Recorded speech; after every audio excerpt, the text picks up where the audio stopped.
Hello everyone, welcome to civil hub. So without wasting any time let's start the topic. अब हम बात करेंगे Stockholm convention की। Very important point. ये news में क्यों है? न्यूज़ में ये इसलिए है क्योंकि रिसेंटली कैबिनेट ने 7 persistent organic pollutants that is POPs को जो है स्टॉकहोम कन्वेंशन के अंदर जो है बैन कर दिया है within India to control the air pollution and of course sustainable management of the environment. यहाँ पे जो 7 बैंड पीओपीज हैं उनमें सबसे पहला जो है क्लोरोडेकॉन, हेक्सा ब्रोमो बाइफेनिल,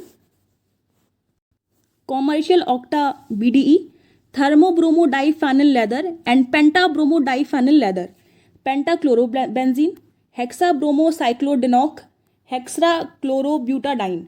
ये जो 7 केमिकल्स हैं, 7 पीओपीज हैं, परसिस्टेंट ऑर्गेनिक पॉल्यूटेंट्स, इन्हें जो है इंडिया में रिसेंटली जो है बैन किया गया है। इस वजह से स्टॉकहोम कन्वेंशन वापस में न्यूज़ में है। और ये जो कन्वेंशन है इसको देखिए किसके साथ इसमें कौन कौन सी मिनिस्ट्रीज इन्वॉल्व हैं। सबसे पहले मिनिस्ट्री ऑफ एक्सटर्नल अफेयर और जो दूसरी मिनिस्ट्री है वो ministry of environment, forest and climate change.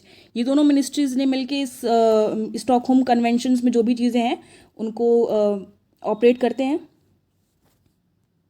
Next यहाँ पे जानना जो ये है, स्टॉकहोम कन्वेंशन है क्या? ये ग्लोबल ट्रीटी है to protect human health and environment from POPs. POPs से जो है ह्यूमन की हेल्थ और इन्वायरमेंट को प्रोटेक्ट करना है। मोस्ट इम्पॉर्टेंट चीज़, ये लीगली बाइंडिंग एग्रीमेंट है और इसको जो है 2006 में रेटिफाई किया गया था। और मिनिस्ट्री ऑफ इन्वायरमेंट ने काफ़ी सारे रेगुलेशंस बनाए हैं पीओपी के यूज़ को लेके 2018 में। POP are chemical substance that persist in environment for a long period of time. देखिए पीओपी सबसे ज़्यादा मतलब नुकसान क्यों है, इस पे ध्यान क्यों जाना चाहिए? क्योंकि पीओपीज जो हैं वो इन्वायरमेंट में काफ़ी हद तक काफ़ी समय लंबे समय तक जो है सस्टेन करते हैं। वो इतने आसानी से डिस्ट्रॉय या फिर ख़त्म नहीं हो जाते हैं।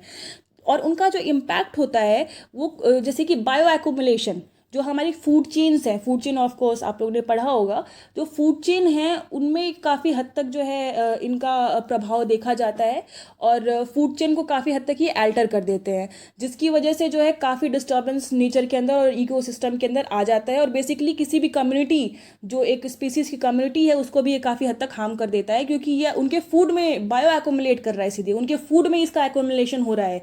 तो वो basically next to next energy transition level पे जो है धीरे धीरे बढ़ता ही जा रहा है।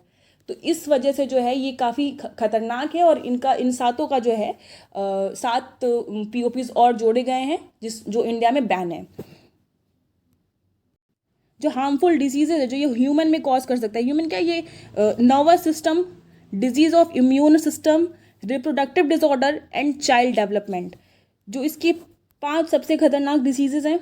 नर्वस सिस्टम को डैमेज कर सकता है, इम्यूनिटी सिस्टम को ख़राब कर सकता है या फिर उससे जुड़ी कोई भी बीमारी कॉज कर सकता है, रिप्रोडक्टिव डिसऑर्डर हो सकते हैं और चाइल्ड डेवलपमेंट में काफ़ी हद तक जो है दिक्कत आ सकती है।